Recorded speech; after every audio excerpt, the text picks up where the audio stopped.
Good afternoon, everybody. Welcome to this MIT congressional webinar on climate. Thanks for joining us.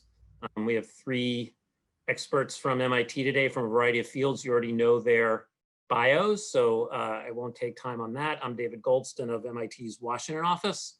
I want to thank two MIT students, Jessica Horowitz and Melissa Stock, who are involved with the Environmental Solutions Initiative at MIT for getting us going on this and helping arrange it. Couple of quick things. We are recording this and it will be available afterwards. So just be aware of that. On questions, some of you may have heard as we were trying to figure out exactly how we're handling that. We will take the questions through chat. So just please chat to everyone while with any questions you have, and I'll moderate and ask them. We'll start with some opening comments from our speakers. I'll have a few questions and then we'll start taking questions from all of you. So we're going to get started with our speakers each talking about what they think are the steps that are most needed to address climate in the near term. And it'll be John Sterman, then Jessika Trancik, then Chris Knittel. They'll each talk for about 5 minutes and then we'll go to the Q&A. So John, take it away. Great. Thank you very much, David, and welcome everybody. I thought what I would do is use our interactive climate policy simulator, En-ROADS, which we've developed at the MIT Sloan Sustainability Initiative jointly with the nonprofit, Nonpartisan Climate Interactive, to make a couple of points. And I know a number of folks in the audience today have seen it, but perhaps you have not seen the most recent update, which was just made public last week. And you should be seeing the screen. And what you're seeing is that in the new reference baseline case, global primary energy use on the left, emissions on the right, due to changes in the economy, greater progress in renewables, cost reductions in renewables, and other changes, the baseline is now suggesting an expected level of warming of 3.6 C or 6.5 Fahrenheit above pre-industrial levels. I'm going to use Fahrenheit today because of being in this country, but you'll see both here at any time. So what I wanted to do was very quickly go over some of the main policy and actions to address the climate crisis, starting with things that many people are advocating for, but that don't seem to be high leverage. Remember that what we need to do is cut emissions by about half globally in the next decade in order to have a decent chance of limiting the expected warming to no more than 3.6 Fahrenheit 2C, and even deeper cuts to be on a 1.5 degree pathway. And then we have to go all the way to zero by 2050 approximately, and possibly need some negative emissions. That's very ambitious. So normally what we do is we have you experiment, and remember this model is completely free and available for you at n-roads.org. So don't take my word for what's happening here, but try it out yourself. So let's take a look at some ideas that are very common and popular here for addressing the climate crisis. And one is the Trillion Trees Initiative, afforestation on a massive scale in the United States and globally. So we're at 6.5 Fahrenheit right now, 3.6 C. We need to get down to 3.6 Fahrenheit, 2 C. Let's plant 1 trillion trees and see what happens. And it simply doesn't make much difference. It's worth 1/10 of a degree. And the reason for that is it simply takes so long to acquire the land, plant the trees, and especially for all those trees to grow large enough to be removing significant amounts of carbon from the atmosphere. It also takes a very substantial amount of land to do that. Here, approximately twice the total land area of India to get that impact. So while planting trees, reforestation is important on many grounds, ecological preservation, extinction risk reduction, and so forth, it simply is not a significant lever on the climate crisis. Well, what about radical technical breakthrough? For example, fusion power or an artificial leaf that would turn sunlight directly into electric power, or hydrogen. Let's try that. Now, this is a technical breakthrough. Of course, you can't schedule a breakthrough, but what if we were able to have a major breakthrough today and produce electricity with no carbon whatsoever? And what you see is it makes relatively little difference here, 0.2 degrees Fahrenheit, 0.1 degrees C. And maybe the breakthrough isn't big enough. I'll make it even bigger, meaning it's happening sooner, it's commercialized quicker, and it's even cheaper relative to coal than the first one. And it still doesn't make that much difference. And you can see why very clearly. First of all, it just takes a long time to go from the breakthrough in the lab to commercial viability to adoption and diffusion and scale up around the world. And in the meantime, you're still burning all the fossil fuels. And every minute they're in the atmosphere, they're warming the climate. And a more subtle effect is, and you can see it in this graph on the left, that as the zero carbon energy is adopted, it's squeezing out fossil fuels, but it's also suppressing the other renewables. The green band here is renewables, including wind, solar, geothermal, hydro. And you get a lot less of those if there's this magical new source. So that also is a relatively low leverage action. Same is true for conventional nuclear. You get a lot more of it, doesn't make a difference to the climate because it takes so long to permit, design, build, and commission conventional plants, and it also suppresses the other renewables. Bioenergy, likewise, has relatively modest effect. And in fact, the dominant form of bioenergy in the world today is wood, burning wood for electric power. And it actually is harmful to the climate over the rest of this century because you're getting more CO2 per kilowatt hour of usable energy from burning wood than you do from the fossil fuels, even coal, whereas the regrowth of those harvested forests is not certain and takes a very, very long time. So those are some policies that are widely discussed but don't have high leverage. So what does have high leverage? Well, there's a variety that do, notably a price on carbon. That has a big impact. We went from 6.5 to almost a full degree Fahrenheit lower, and that's only at $74 a ton. If we round it up to $100 a ton, you have a full degree Fahrenheit of impact. That's a very effective policy. Of course, you want that to be fair and equitable, so the revenue from that price on carbon should be fully rebated to the people, either per capita equal basis or perhaps especially directed at low and moderate income folks. So that's very helpful. What else is very helpful? John, if you could start winding up, that would be great. I'm sorry? If you could start winding up, that would be great. Yep. Other highly effective policies are energy efficiency in transportation and buildings and industry, electrification of both of those sectors once you've decarbonized the energy system, reducing deforestation, and especially cutting the emissions of methane and the other non-CO2 gases. And here we are with a 3.6, 2 degrees C scenario without any technological magic. So we have a wide range of high leverage policies here that can make a significant difference in the United States and around the world. None of them require magical technical breakthroughs that can't be scheduled, and all of them can be done with what we have in hand today, plus the normal innovation and improvements that come from scale and learning. Thank you. Great, thanks, John. Jessica. Great. Hey, everyone. I'm going to focus my remarks on a key priority for federal climate policy, which is to accelerate technology innovation. And here, technology means not just hardware and physical infrastructure, but also software, business models, and other forms of codified knowledge that support institutional and behavioral change. And the main point I'd like to share is about how we can be more intentional and ultimately more successful in using government policy to accelerate beneficial technology innovation by applying new insight on the process of policy-induced innovation. I should say that everything I'm saying here sort of builds upon and is not in disagreement with what John Sterman just said. When we think about innovation, we're thinking not just about new technology, but it's a constant process that's evolving.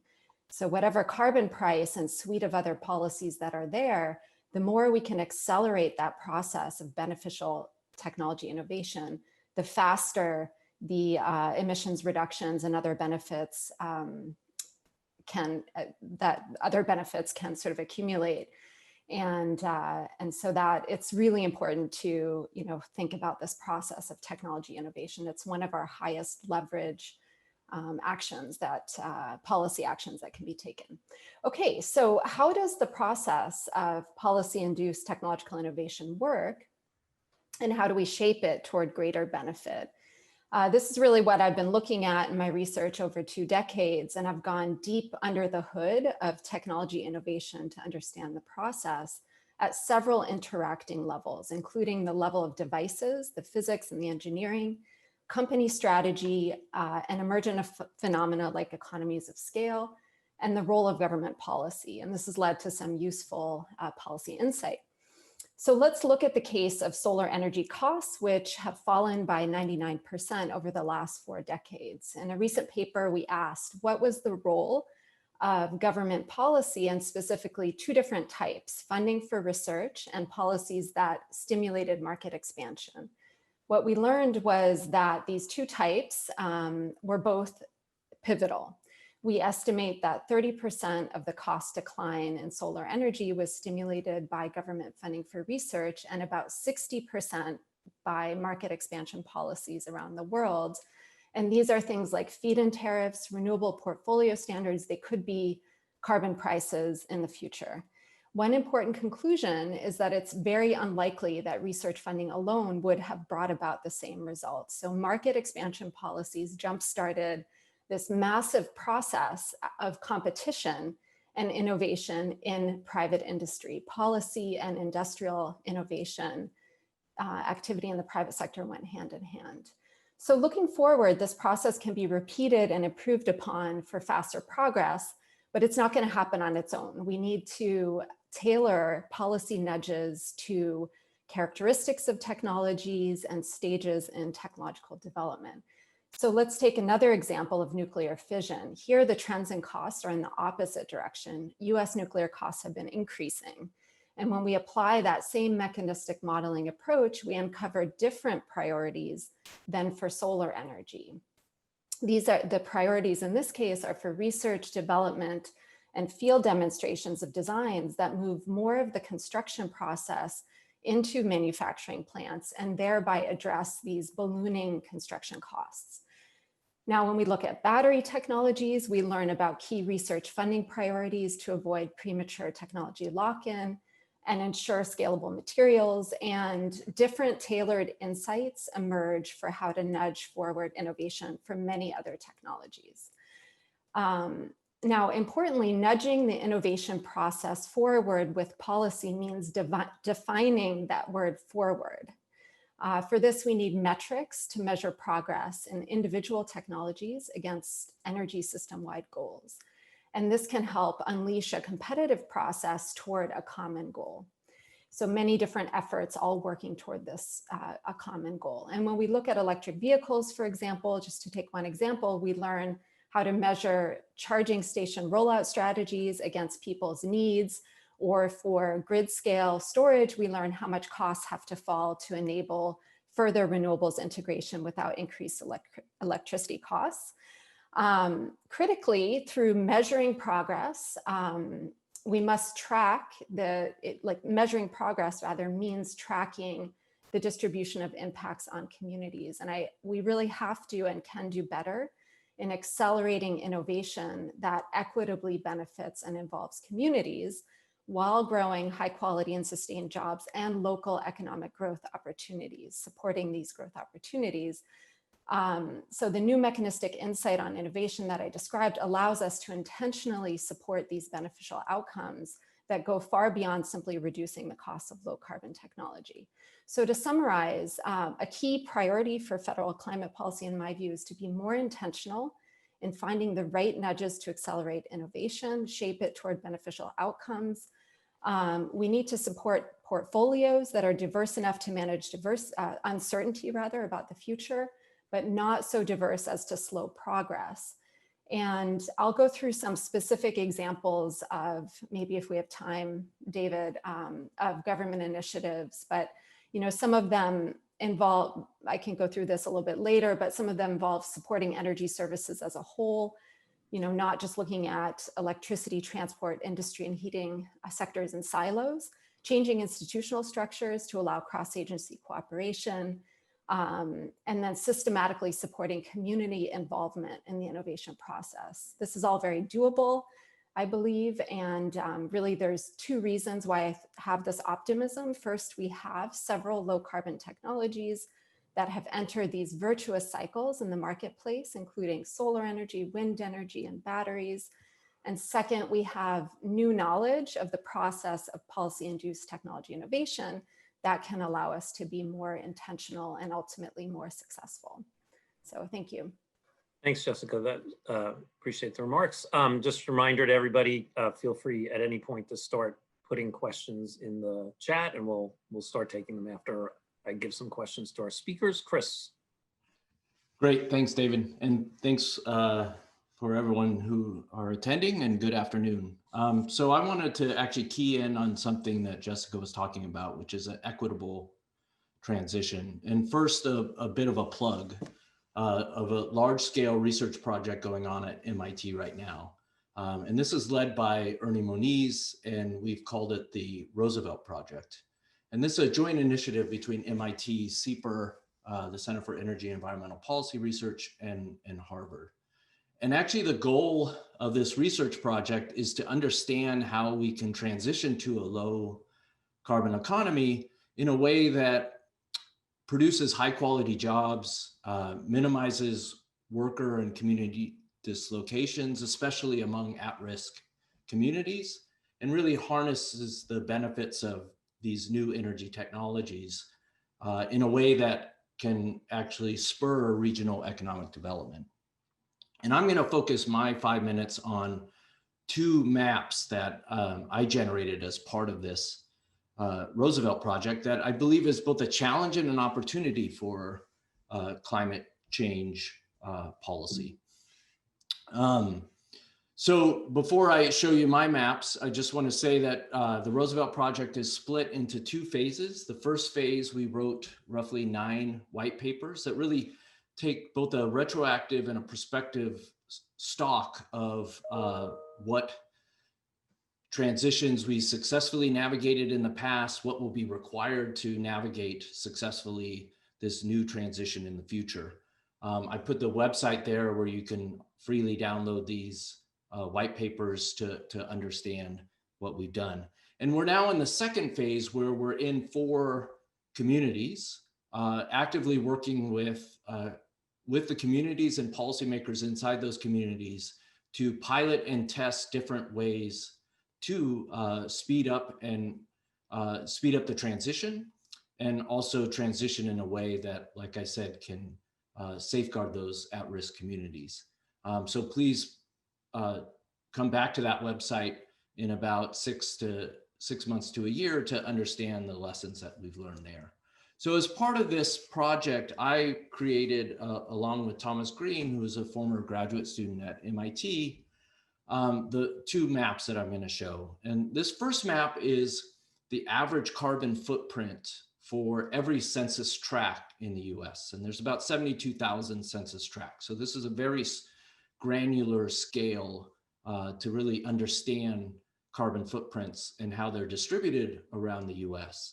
And this is the challenge and the opportunity. So the challenge here, as you can see, is that carbon footprints are much higher in middle America than they are in the coasts. And if I were to zoom in on urban areas, you would see they're much lower in urban areas relative to rural and suburban areas. This is going to be a challenge because we really need to understand how a given policy is going to impact different regions of the US and the people that live in those regions. It's a potential opportunity in the sense that if we can adopt policies that both decarbonize and generate revenue, at the same time, like a carbon tax that John was talking about earlier, then we can use those revenues internally to the policy to safeguard these communities.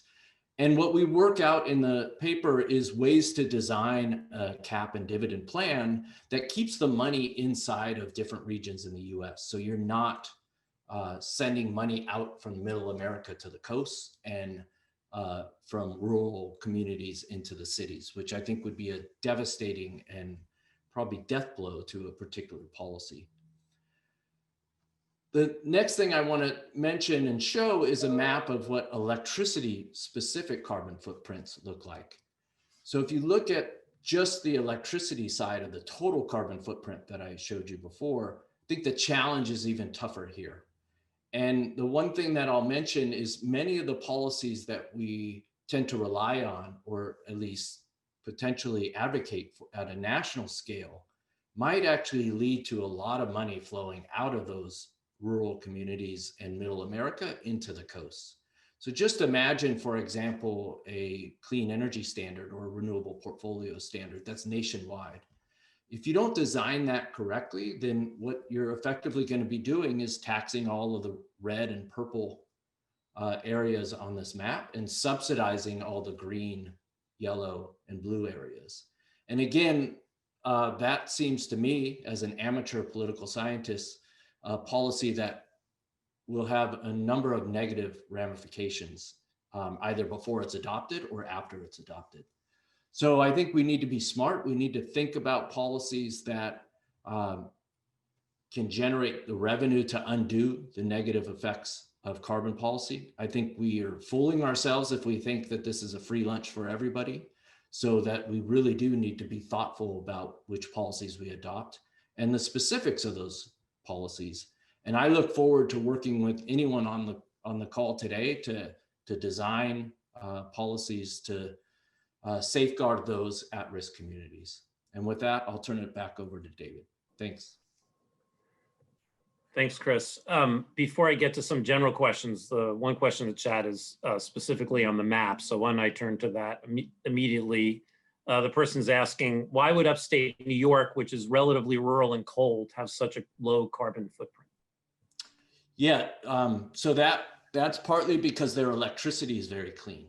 And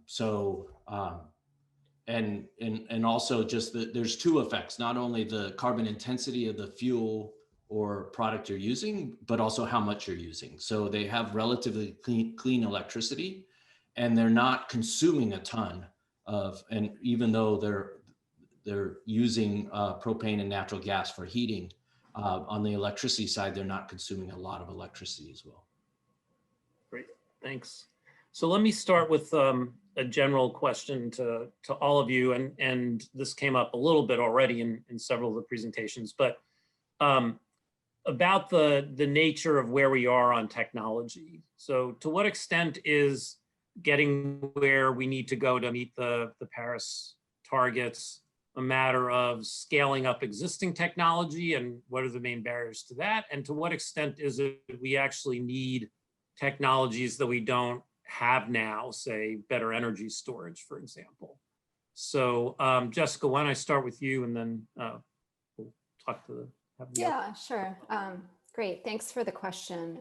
So, you know, we've made a lot of progress in technology, but the way I think about it is, and I think it's a useful way to think about it, is that, you know, this is a constantly evolving process. So some technologies are already taking off in the marketplace: solar energy, wind energy, electric vehicles to some extent.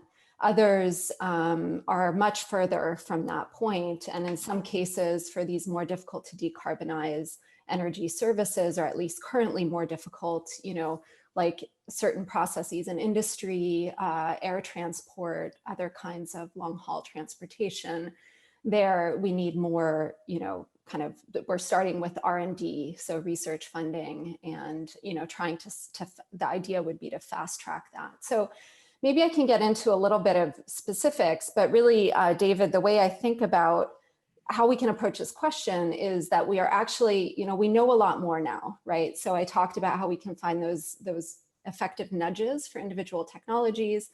how we're able to, come up with these more satisfying and more effective metrics for measuring progress.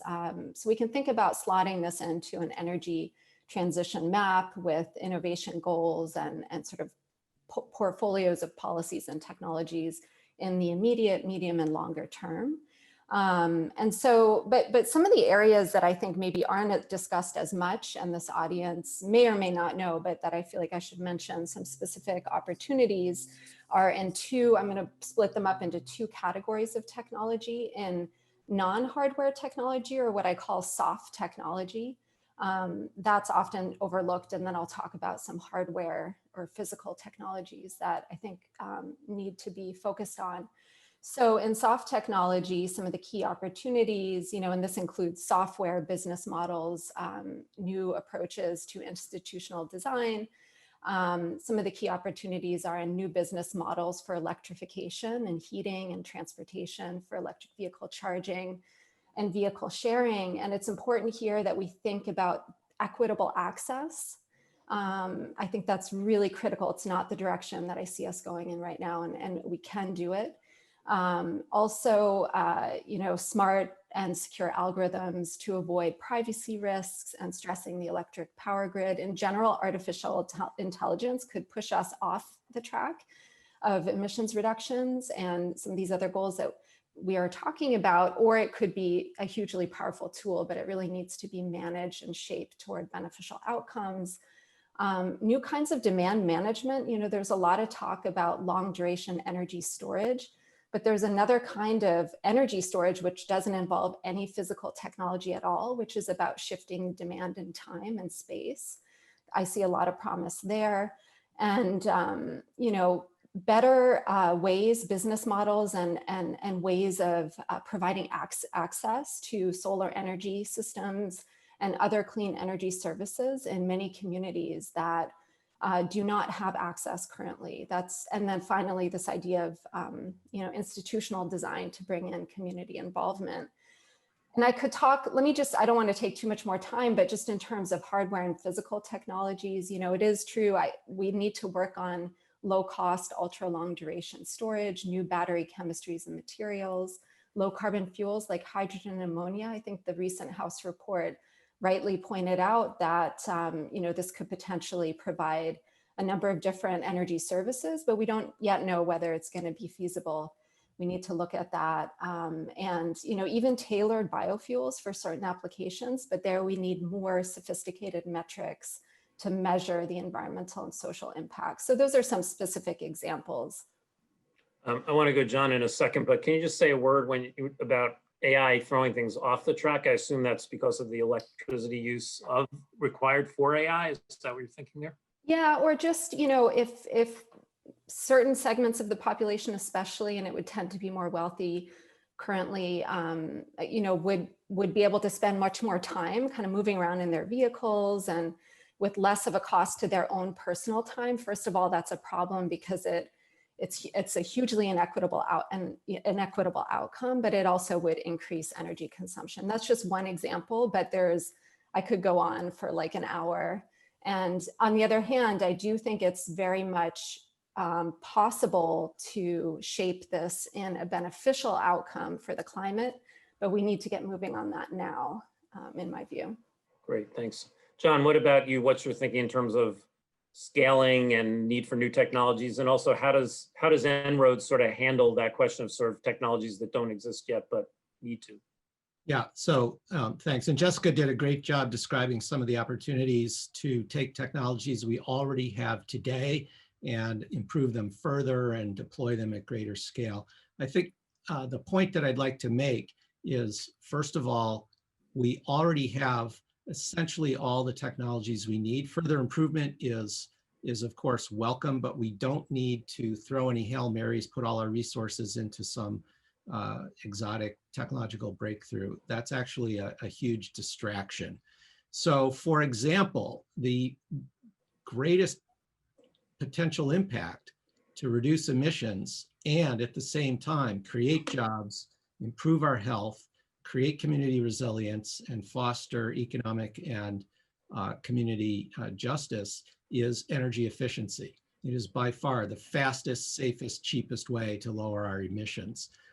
And we have what we need to do that. The problem is not the lack of innovation in the technological side, it's the lack of innovative social contracts and institutional arrangements. So just as an example, my house where I'm coming to you from right now, we did it, it's about 95 years old. We did a deep energy retrofit 5 years ago, which is mostly about lots of insulation, good quality windows, tighter building envelope, LED lighting, high efficiency appliances, heat pumps instead of natural gas for heating and cooling, and solar on the roof. And so over the past 5 full years, we have made almost 50% more energy than we use here with 0 fossil fuels. And it was cost effective. And this is possible now. The Sloan School of Management, we built a new building that we occupied 10 years ago. And the post audit of that project showed that the energy efficiency technologies that we deployed there, all of which were ready to go off the shelf, not only reduced the emissions for heating and cooling by 70%, but generated an economic value for MIT of almost $10 million in net present value. And that's a 10-year-old building. You can do much better today. So the big opportunity in energy efficiency is not just institutions like MIT or faculty who, quite frankly, are affluent compared to the average American, but in low and moderate income housing in the United States. This is going to be a huge opportunity. The poor, we know, are living in the oldest, least efficient, leakiest, least healthy housing. They have the highest absolute energy bills, and it consumes a bigger chunk of their income than for any other group.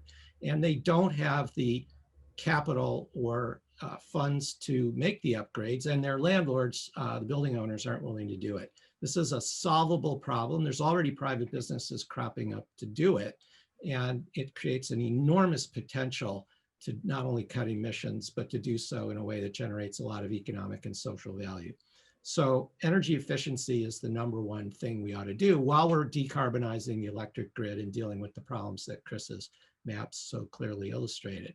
The second thing I want to point out here is that whatever the federal government may choose to do in the way of promoting renewables, decarbonization, energy efficiency, and so forth, it is a tiny amount compared to the amount of private capital that would be unleashed if we had a meaningful price on our carbon emissions. As Chris pointed out, that's a non-trivial policy design issue, but a solvable one. And what you would find if there was a meaningful price on carbon emissions is a huge flow of private capital, venture capital, private equity, reallocation of capital budgets from large incumbent firms once there's clarity about pricing things more appropriately. And the innovation that will be unleashed by that is going to be dramatic, it's going to be quick, and it's going to make a huge difference. Great, thanks. I want to get back to carbon tax as well as to the question in the chat. But first, Chris, what's your thinking on this scaling and still needed technologies? Yeah, I'll just say that that last part of John's talk stole my thunder in the sense that my #1 point was going to be that we need to think about how we could harness the marketplace to create better incentives to innovate. I can sit here and speculate what I think the next technology we need is. If I had to speculate, it would be long-term storage or CCS, or maybe something that dropped the cost of electrolysis down. But the great thing about the marketplace is if you set up the right incentives, it'll find the lowest hanging fruit. And as of now, we just don't have very large incentives for innovation in carbon reducing technologies. We have incentives for innovation in things that might be related to carbon reducing technologies, like cheap electricity via photovoltaics, but we're not doing that in particular for carbon.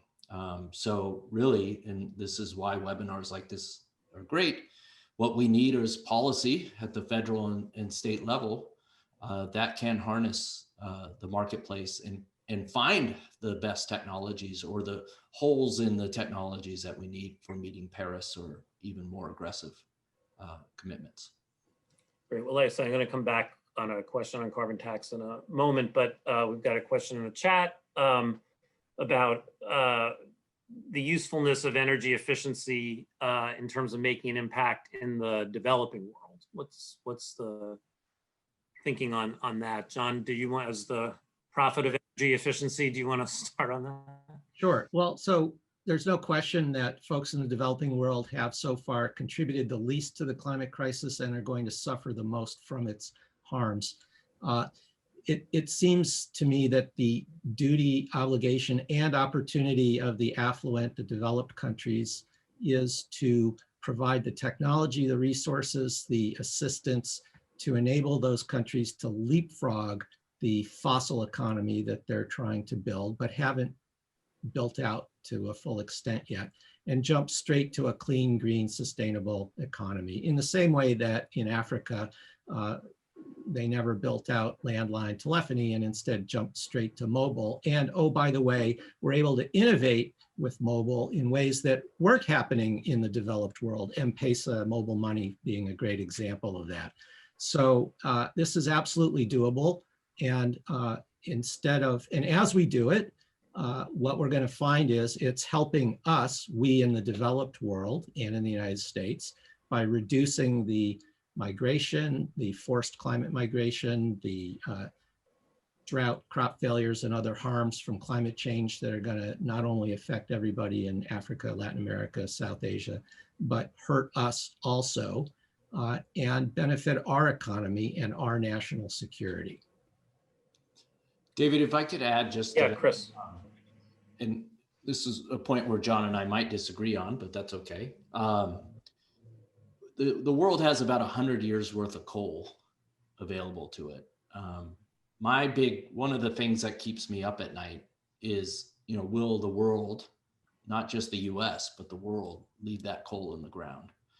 And if they don't, then, that really opens the door for carbon capture and sequestration as a game changer here, in the sense that that coal can still be burned, but reduce the climate impacts of that. So that is one area where if the US can innovate on that, make it lower its costs so that developing countries would have less of an issue with adding that on, because other than carbon requirements, they would have no incentive to do that. I see a potential there only because of the risk of having to hope and pray that the 100 years of coal will be left in the ground. So, David, since Chris said there might be a disagreement here, let me Then we'll go to Jessica. quickly comment that if we had a meaningful price on carbon pollution around the world, then if CCS technology turns out to be cost effective or enough R&D goes into it that it becomes cost effective, then great, it can be deployed. It'll be an enormously important part of the solution. But I'd rather not pick winners and losers here, especially for countries that would suffer from some of the other environmental harms of coal, such as mercury pollution, fly ash, mountaintop removal, and the social harms that come from coal mining. So you're absolutely right, Chris. We have to keep the fossil carbon, not just the coal, but the oil and gas too. We have to keep it in the ground. There is no way to limit the warming to as much as 2 degrees C, 3.6 Fahrenheit without doing that. Let's let the market and the innovation that it will generate figure out whether CCS or bioenergy with CCS is going to be a meaningful part of the solution. Jessica? Yeah, just a couple quick comments to add to these points. One of the reasons I think it's useful to think about this broad definition of technology that doesn't just include hardware is that, but other forms of codified knowledge, is that we can actually think about energy efficiency improvements, which are stimulated by various policy instruments. Innovation toward these could be stimulated using a range of policy instruments, but this codified knowledge, this knowledge that allows for energy efficiency, if it is codified, it's something that could potentially be shared across locations. So this is something that, doesn't just have an impact in local areas, which is how we've traditionally focused on energy efficiency. It's a bit more locally focused, but I think one could do more to develop global markets for energy efficiency with this kind of definition of technology. And then the other thing I wanted to mention is that energy efficiency often goes hand in hand with transitioning to lower carbon energy sources. So if you think about certain smart devices or a smart management of your home energy services, this can allow people to potentially adopt electric vehicles, which then charge at times that allow them to access cheaper electricity and benefit the grid overall. This can allow for comfortable living environments and also the integration of solar energy. And so anyway, these things go hand in hand. And then finally, what I expect is that, and what we're already seeing is a lot of great ideas on energy efficiency, on low carbon solutions coming out of the developing world, more rapidly growing economies. And so that's something else that I wanted to point out as well. Thanks. So I want to get back to and I'm sure we'll come back to energy efficiency as well, but at least two of you have made the case for carbon tax, and yet that doesn't seem something that is in the immediate offing in Congress, and in fact, in many policy circles, seems to actually be falling away as one of the things that's even on the discussion list in favor of things that standards and other proposals like that, which may implicitly have a price on carbon, but not in a comprehensive way. If someone said, the carbon tax or direct carbon price through cap and trade is off the table, what are the next tools that you would say, let's try this for, at least for starters, either comprehensively or by sector? Just again, I'm looking at the US now. Anyone want to take a crack at that to start with? I'm happy to. Sure. So there's two benefits, key benefits from carbon pricing versus standards, say CAFE standards or clean energy standards. One is that those standards tend to be sector specific. So you often get too much mitigation in one sector and not enough in the other.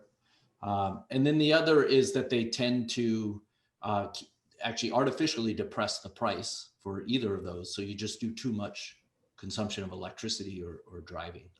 So at least on the first one, we can let these standards talk to each other. It wouldn't be difficult to design a clean energy standard and a fuel economy standard or a low carbon fuel standard where the permits are tradable. And there you would actually capture the benefits of sector specific or sector leveraging of reductions. I will say though, that the big challenge to all of those is that my work and the work of others has shown that these standards are very regressive and they will hurt certain parts of the US more. So my big concern is that if we want to protect those at-risk communities, we're going to have a second policy or a third, fourth policy that's generating revenue somehow to protect those communities. And that's, I think, the biggest concern. We might get enough votes on the climate policies, specific policies, and not enough support for the revenue generation side. Right. Or at least use existing revenues in a different way. Before I turn to the others, I know you've also done some work recently on how a relatively small carbon tax, even though I just talked about taking it off the table, could actually be a sort of a booster to the standards policies. Do you want to say a word? Yeah, I didn't talk about that because you took it all the way off the table. Yeah. You let it inch its way on the table. Yeah, so that work is showing that, especially when we have deep decarbonization goals, that a little bit of carbon pricing goes a long way. And the reason for that is, as we think about completely decarbonizing the economy, the marginal cost or the cost of getting those last few percent out of the economy of carbon is very, very expensive without a carbon tax. So what we show in that paper, and it's available on the CEPR website as well, that if you added just did the last 5 or 10% of the reductions of a carbon tax and leverage standards the other way. You can reduce the costs by as much as 60%. A shout out to AOC, a wimpy carbon tax goes a long way when you're meeting or setting very deep decarbonization goals. Great, thanks. John or Jessica, you would like to? So let me build on that, if I may, real fast. Couple quick points. So first of all, fully agree with Chris about the value of even some level of carbon price to aid the standards. And one of the benefits of that is it helps not only with equity, if you give the money back to the people, and you could clearly design a policy instrument that would give the revenues back to people based on their, say, prior 5-year carbon footprint, so as to address the problem that showed up in Chris's map there. The second thing is a price on carbon emissions helps tamp down on rebound effects.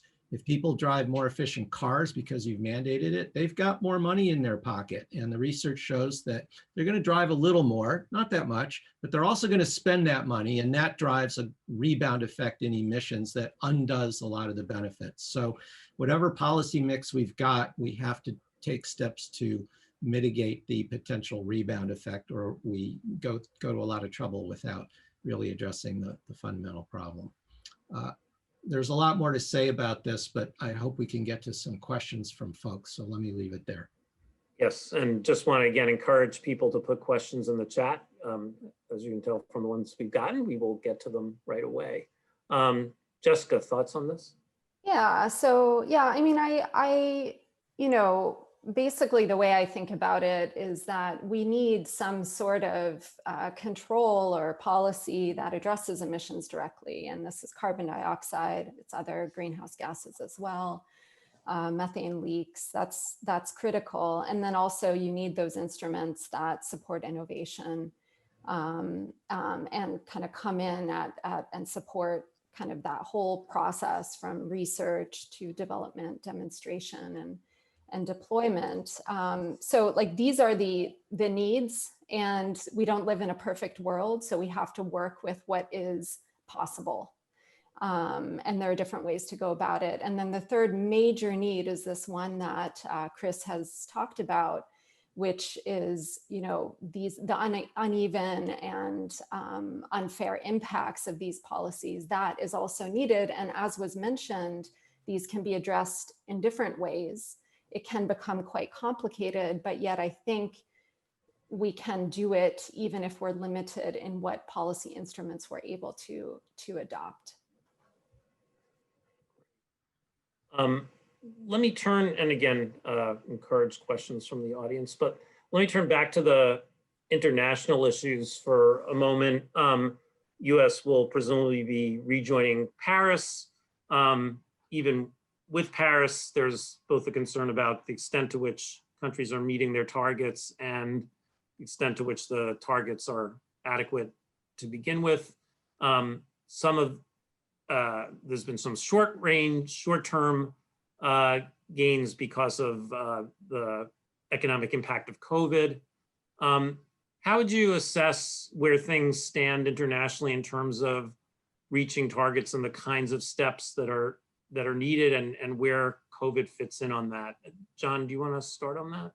Sure. So the estimates are, we're not quite done with 2020, but the estimates are that global emissions will be 7 to 10% lower as a result of COVID this year. But 2 quick points on it. That's not enough to stop the accumulation of greenhouse gases in the atmosphere. We're emitting at about twice the rate that carbon dioxide is being removed from the atmosphere by plants and as it dissolves in the ocean. So CO2 concentrations are still going up. And the second point is that's no way to address climate change. The idea of hundreds of thousands of deaths and harming the economy, this is not how we want to address climate change, and it's not necessary.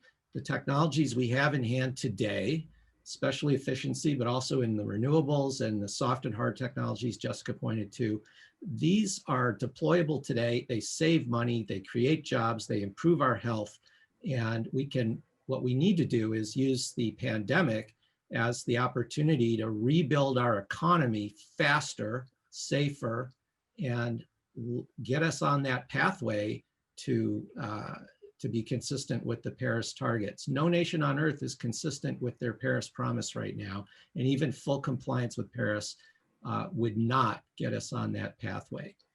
And you can take a look at the brand new UNEP emissions gap report just published this week to see the details. So we need a much more aggressive global approach here. The United States plays a critical role in leadership here. If we're not going to take significantly stronger actions, even than our Paris commitment, I don't see how we persuade the other countries of the world where most of the emissions are generated today to be more ambitious. So before we get to our other speakers answering that, if they're interested in doing so, let me ask the question from the audience that's in the chat that picks up on, John, both your initial talk and also a little bit of what you just said, which is, are there other agriculture-related policies that are more effective than afforestation? Do you want to take that first? Then we'll go to the others as well on that question. Who wants to take that one? All right, or anyone have enough ag expertise to have that one? Well, having taught at UC Davis, that I guess gives me some street cred on the topic. Not that I have specific numbers, but there are a whole host of potential policies that can be applied to ag. There are things like what's known as biochar that could be long-term sequestration of carbon that could leverage the agricultural industry. I'll say that, you know, the agricultural industry tends to get somewhat of a free ride on a lot of discussions about what we're going to do. So the incentives that we tend to think about on the ag industry tend to be offsets, where we pay them to do something that they might have done if they were actually carbon constrained. There are such things as methane capture among livestock. There's different ways, over fertilization and over watering, that if we clean those portions of the ag industry up, could provide reductions. I don't have En-ROADS in front of me to run those through John's carbon model, but they are important questions about, can we rank order what we could do in the agricultural industry from cheapest to highest? Yeah, they're pretty high leverage. They're hard to enforce and measure. It's hard to verify that you've really sequestered carbon in your soils, et cetera. But there's a lot of opportunity here. The IPCC 1.5 degree report from 2 years ago goes into some detail on the opportunities here. I'd recommend that to folks. And presumably this will become a higher profile issue if there really is an all of government approach in the Biden administration. Jessica, did you want to add anything on that? Yeah, I mean, let me just kind of pick up on that all of government approach, because I think that's really, that's really critical. One of the things that was called out in the recent House report as well is this idea of regional partnerships. I think that's going to be important in the case of agriculture. Here I think we shouldn't be thinking about necessarily, and actually for a lot of these, like what I consider to be soft technologies that require coordination, that, there are many different stakeholders and that require this kind of consultative process. I don't actually think we should necessarily be going for like complete coordination, but at least we should have these platforms where coordinated efforts can emerge and consultative processes can emerge. And so I think that's a really important institutional innovation that should be pursued. Great, thanks. As we're coming toward the end, I just want to tell people that the three speakers will be available for a little bit after the recorded session ends at 3 if people want to ask questions at that point. And David, could we come back to your question about recovery and sort of the US? Please go ahead. Role? Yeah, so just kind of coming back to that, I think it's such an important point because, really, when I think about innovation, it's not just to have, some fancy new technologies. It's really about this clean energy transition, but it's about providing new opportunities. It's about providing opportunities for like homegrown innovation and the growth of jobs and economic opportunity for all. But this doesn't happen on its own, as many of you know. So just letting, having a few policy instruments out there, if we don't kind of do it right, I don't think we're going to get the outcomes that we want and the results from innovation. So on the one hand, there's this huge opportunity, and to sort of, really stimulate economic recovery, revitalization, do things differently, and at the same time address climate change. It sounds like a lot to do at once, and many people question whether that's possible. I think it is possible, but it's going to be really key to steer and sort of harness those technology innovation forces. The other thing I want to say about the role of the US is that, of course, the US has been a bit absent on the international stage. Really, it's important to jump right back into the international process and adopt climate policy at home.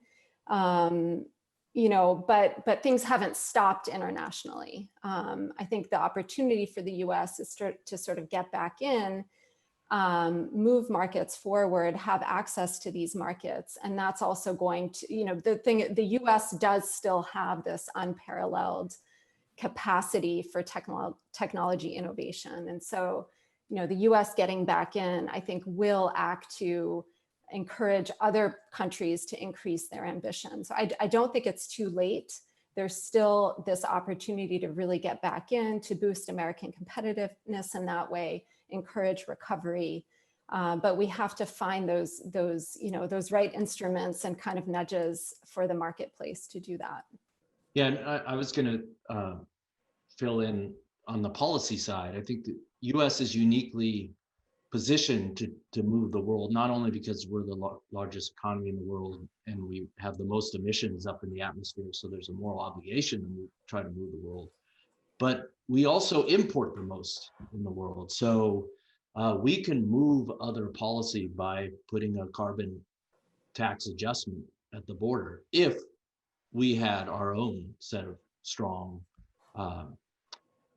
carbon policies. That would incentivize other countries that we would say, we're going to tax your imports at the carbon intensity unless you're doing as much as we are and abating carbon emissions. Europe's thinking about doing that right now, but if the Europe and the US as a block of countries that would do that, that would make it in the interest of those other countries to adopt their own carbon policy.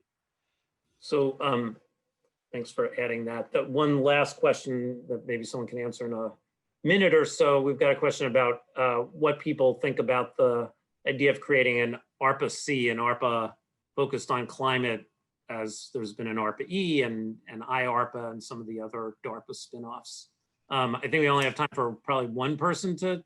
Yeah, maybe I could jump in there. Okay. Yeah, so, and just quickly, I wanted to mention also in talking about international involvement of the US, I do want to just acknowledge the really important role that US cities and states have played, in fact, in keeping the US on the scene internationally. But obviously the US federal government can do so much more. But yeah, on this question of ARPA-C and ARPA-E, I guess just really briefly, what I'll say there is that, it is important to be moving beyond these siloed approaches to energy services like electricity, transportation, et cetera, or even to energy and ag emissions. We need to be taking this kind of whole climate approach. And so I think an institution is needed to do that and also bridge the early development of technology and market entries. There's a lot of opportunity there. So just to give a specific example, electricity is ahead in terms of decarbonization related to, say, transportation, heating industry. But the thing is that heating, transportation, and industry can also help electricity to decarbonize that final amount to reach deep decarbonization targets. So we should be supporting these kinds of innovations and improvements in technology and energy services. Great, thanks. John, do you want to give a quick thumbs up or thumbs down to Well, so We're over time, but if you want to say, in 20 seconds, no MIT faculty member is ever going to say that we should not increase federal support for R&D. However, I think we'd get more bang for the buck and quicker emissions reductions when we have so little time to bring them into reality by devoting those funds to the things that make a big difference today, and that's efficiency and promoting renewables. great. So thanks to our speakers and for those who attended. We are going to hope to send out a survey early next week to see how helpful you found this and if there are things we could do to make it more helpful, so that can inform how we do webinars next year. And again, thanks to the students who enabled us to do this and got us going on it, and appreciate our three speakers. They're obviously all reachable. You can find their email addresses at MIT. And the Washington office is happy to be helpful in that regard as well. And so that concludes our recorded program. Again, if anyone wants to stay on for a few minutes and ask questions, we can do that. But thanks again for being with us this afternoon.